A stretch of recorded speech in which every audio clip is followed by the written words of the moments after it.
L'histoire ne commence pas ce matin au Champ du Coq, mais il y a un peu plus d'1 an. L'empoisonnement d'une fontaine de la commune avait semé le trouble à la Loubière. C'est Marthe que les villageois avaient accusée à tort parce qu'elle sait utiliser les plantes médicinales, la traitant de sorcière, de masque. Le muguet qui polluait l'eau a été arraché depuis. Marthe et Charles, que tout le monde appelle Carlou, sont fiancés. La sérénité est de retour au beau. Enfin, presque.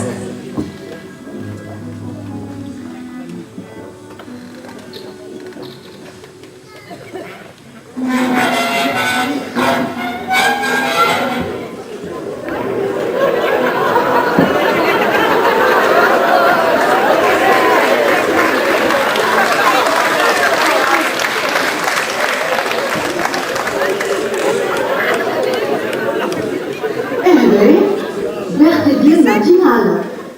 Vous êtes dis-moi. Quoi encore? Regarde, Berthe a déjà sorti la volaille. Oh, il y a de belles poules. Elles sont rentables. Et puis, coq. Oh, c'est toujours pareil. On ne peut rien dire. Père, vous n'écoutez jamais les autres, et encore moins vos enfants. Non, non, non et non. Je ne te donnerai pas la permission d'épouser ta Marthe. Mais vous vivriez de quoi? De la vente de ces tisanes? De ces poudres de perles Jamais, Clopin, jamais. Et c'est contre les mariages jamais. Allez, Carlo, viens. Mais j'ai essayé de vous expliquer mon idée. Mais non, rien à faire. Oh, 2 idées fumeuses, tu en as, toi. 13 à la douzaine. Mais dès qu'il faut attraper un manche, plus de Charles. Oh, pour brasser de l'air. Des fois, je pense ça. Tu me fais penser à cette danse où les filles tournent. Mais comment ça s'appelle? Mais dis! Ah, Grégy! Oui! Quoi? Mais qu'est-ce que tu as perdu encore? Mais j'ai rien perdu! C'est quoi cette danse où les filles brassent de l'air comme ton fils avec ses idées farfelues? Hein? Des filles qui brassent de l'air? Mon fils? Mais oui! Cette danse où les filles tournent à l'air! Oh! La cruzado! Un tes amis avec Etendene, belle perdu l'amour per la montagne, un tes amis avec Etendene. Ah, non, ça commence pas comme ça. Ça fait... Aquel gran capel, aquel gran capel,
cette danse.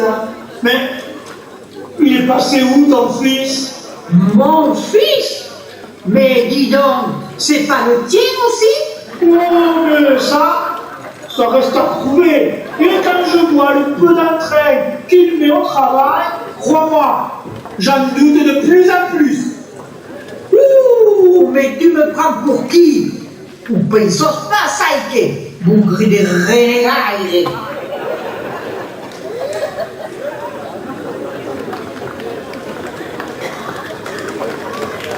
Quelques jours passent. Carlou et son père se parlent peu. Il aide à la ferme paternelle comme il le fait depuis toujours, sans appel. Pourtant, il semble bien actif, avec la complicité de Marthe. Que sont-ils en train de préparer?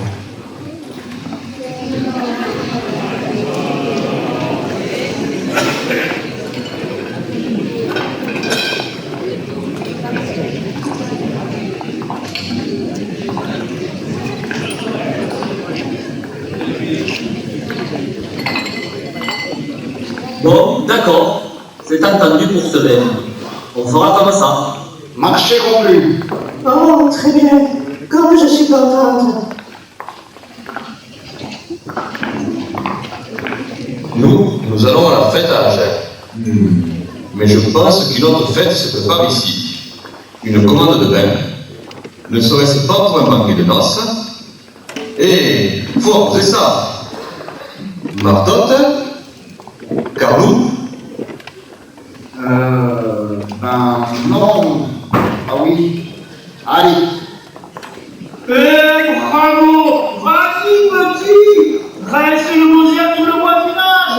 Mais quel couillon! Flemmard et dépensier. Qu'est-ce qui prépare encore à vouloir régaler cette bande de bons arrières?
qui se ressemblent s'assemblent.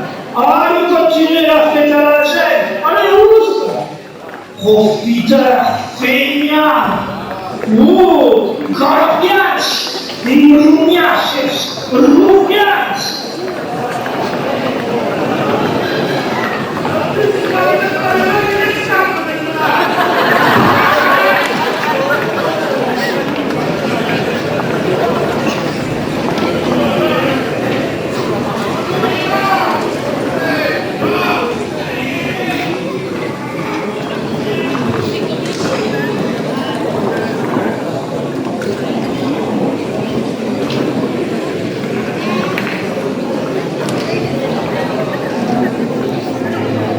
Quelques semaines après, Carlo est toujours en froid avec son père. Le fils ne peut expliquer ses projets.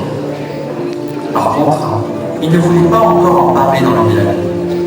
Alors, il a laissé croire à cette histoire de noces. Heureusement que son père n'a pas tout entendu. Seule Marthe écoute Carlo, le comprend et l'encourage même dans ses projets.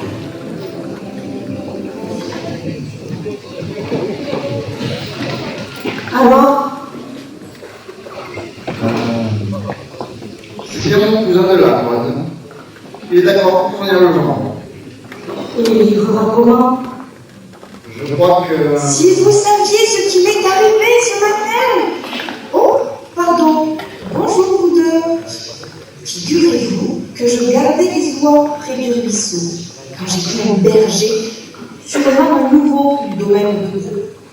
Il a sauté le ruisseau, m'a offert des violettes et il m'a embrassée. Quelle histoire pour un bouquet et un bisou. Marthe, Charles, il m'a embrassée sur la bouche.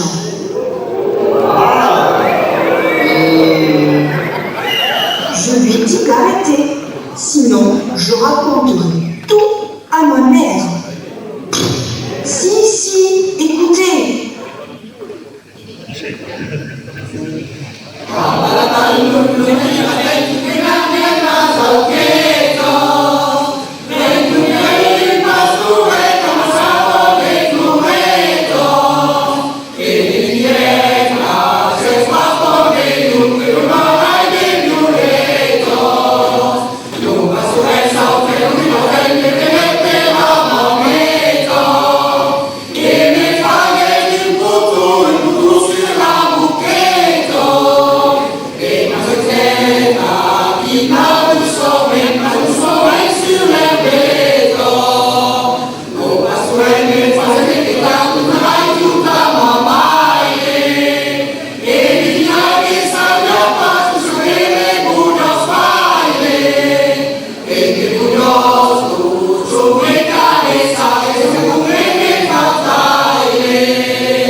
Mais Charles, je t'assure, il ne s'est rien passé d'autre avec le berger. Oui, je me doute bien, c'est pas ça.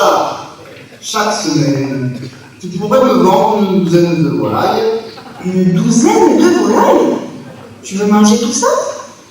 Tu te prends pour un ogre? Non, j'ai compris, moi. Ton frère prépare ses noces. Vin, volaille et poison pour ne plus avoir le vieux sur le dos, c'est ça? Pas du tout, père. Si enfin vous voulez écouter, voilà mon idée. Et laissez-moi parler jusqu'au bout cette fois. Je veux créer un marché dans la grange de Marthe.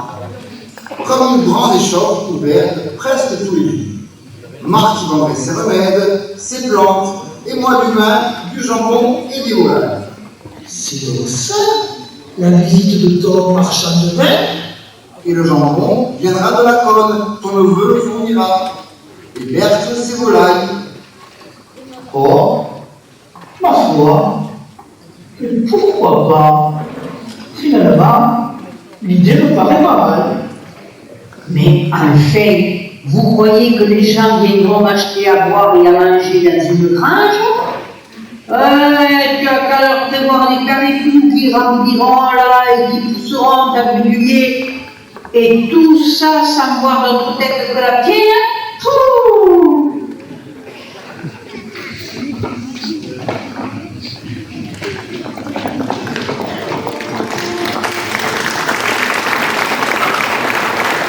Carlo et son père ont reparlé de ce projet de grange avec une sorte de marché permanent. Finalement, séduit par cette idée et fier que son fils en soit l'instigateur, le père donne même sa bénédiction pour les noces. Nous sommes maintenant à quelques jours du mariage.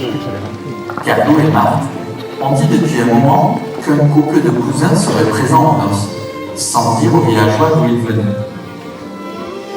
Nous retrouvons les deux couples devant la maison familiale de Carlo à la nuit tombante.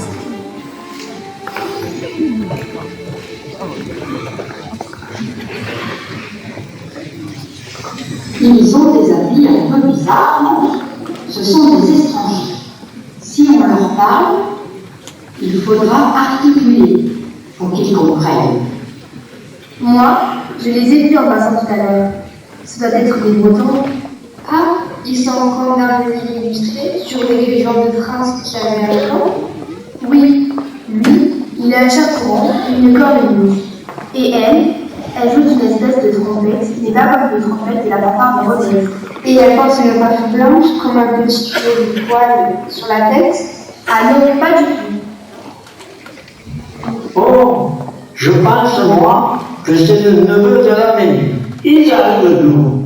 Tu ne sais, toi? Je ne sais pas trop. Mais il vient du bord de la mer. Ça, c'est sûr. Ah bon? Oui. Quand il sortait sa vie de la charrette, à la arrivée, Carlo a dit: ah, très bien. Tu as pu apporter des crabes pour les manger. Bonsoir. Bonsoir. Bonsoir. Vous avez fait bonne route? Mais pourquoi elle nous parle comme ça, celle-là? Qu'est-ce qu'elle a? Et bonsoir. Bonsoir. Ce sont de drôles d'instruments que vous avez là. C'est une crabe, la cornemuse dont on joue chez moi, dans les montagnes taraises. Et moi, je joue du péraille, le roi de chez nous, le roi des monts de la Cône. Dites, vous ne voulez pas jouer un air avant qu'il passe du moment? Allez, c'est un air tarné, ça s'appelle le Cabri des Labessonniers. Et ça fait...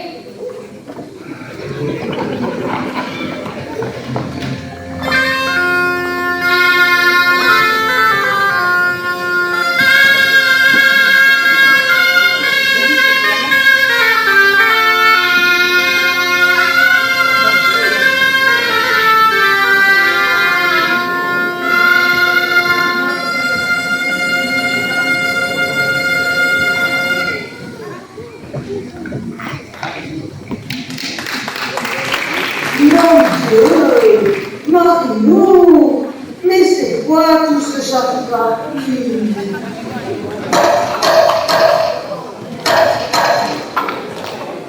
Jésus, Marie-Joseph, et tous les saints, mais c'est l'Apocalypse écrite par Saint Jean.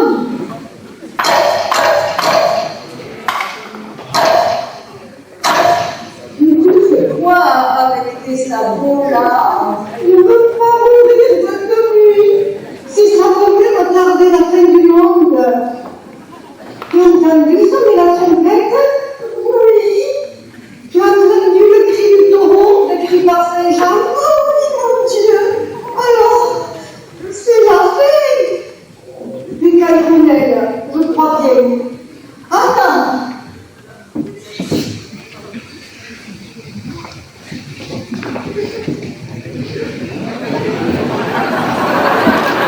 Nous raison, que l'on parte de vite.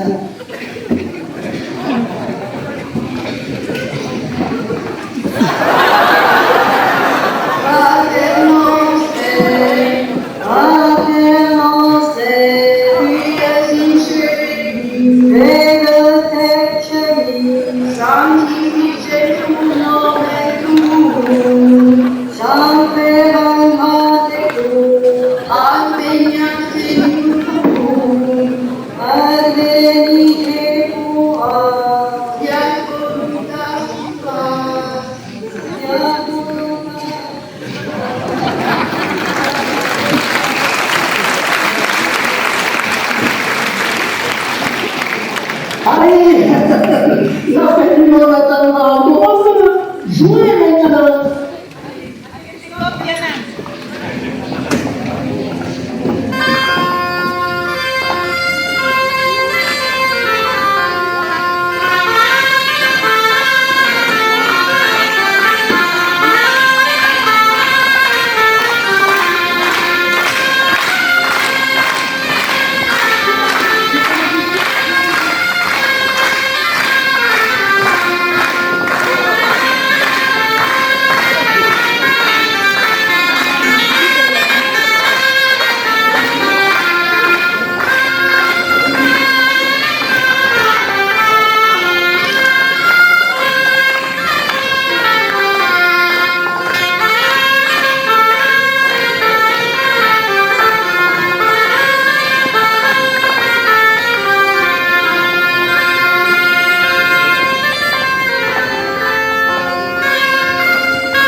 La fin du monde devra attendre.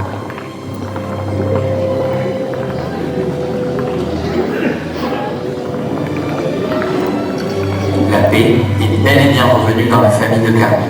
Il va épouser Marthe.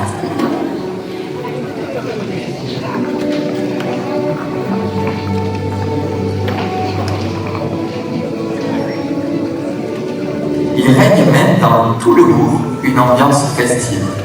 Les cousins musiciens du Tarn y sont sûrement pour quelque chose.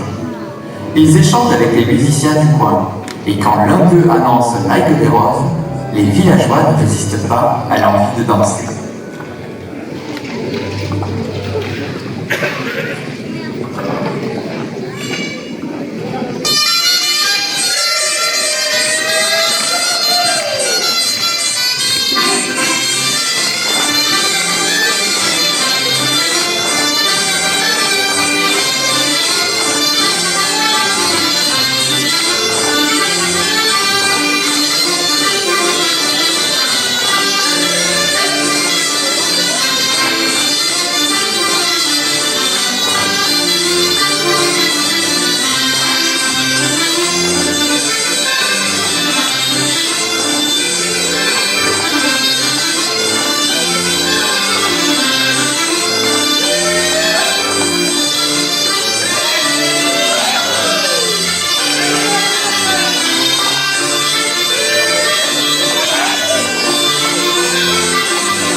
Ah, voilà, je suis rassuré. Aux noces, on a servi aux invités les produits que je veux mettre en vente dans la grange de Marc. Les plats sont revenus dignes. En effet, ils ont bien aimé. Le vin aussi a été très apprécié de tous. Moi, ce que j'ai apprécié le plus, c'est de les voir tous danser cette bourrée avec du marié en tête.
Ah, du vin, du jambon de la Pologne, des volailles, un bon début.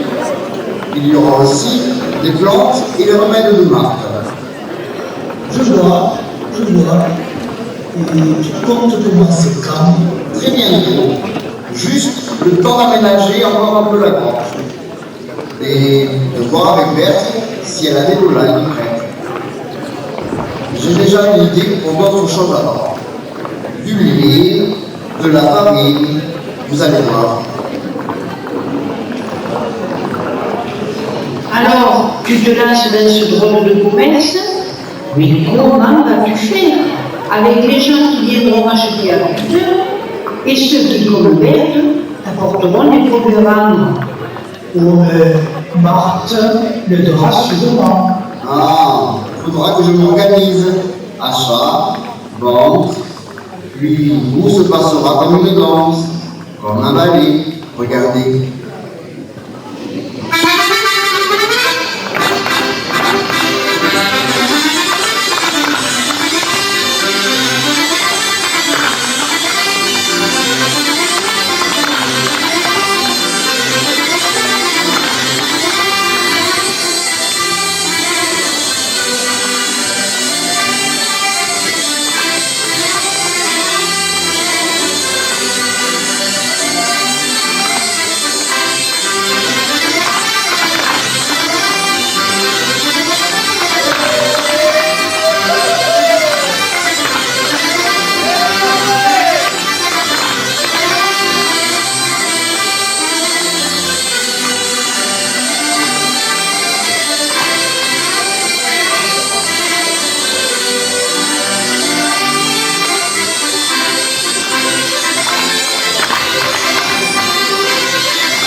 Alors je crois qu'on peut tous également applaudir nos musiciens.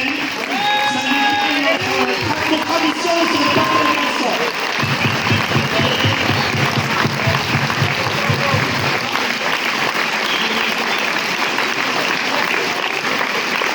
Un grand bravo également aux chanteuses et aux chanteurs.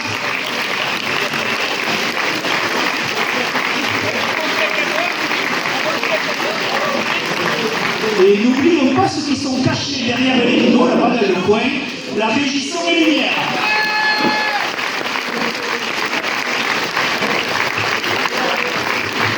Et un grand bravo aux scénaristes et aux regret grave, c'est-à-dire Gérard et Julie.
Je pensais qu'on la verrait ce soir. À longueur de journée.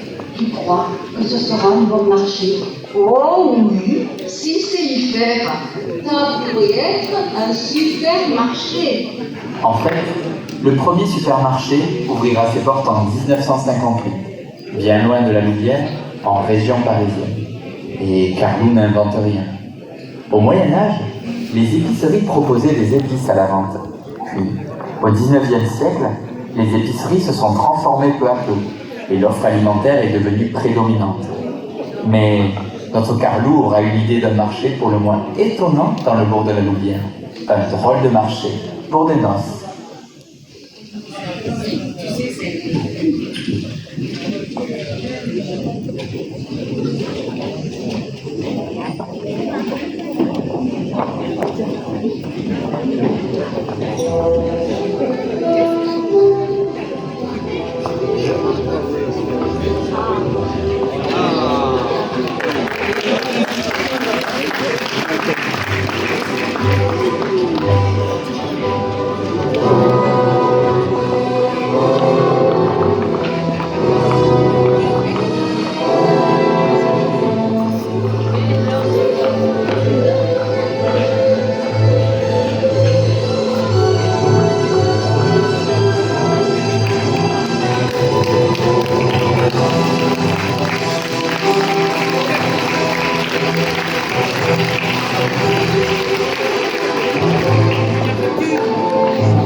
Alors cette fois-ci, c'est d'abord les applaudissements. On peut les applaudir très fort.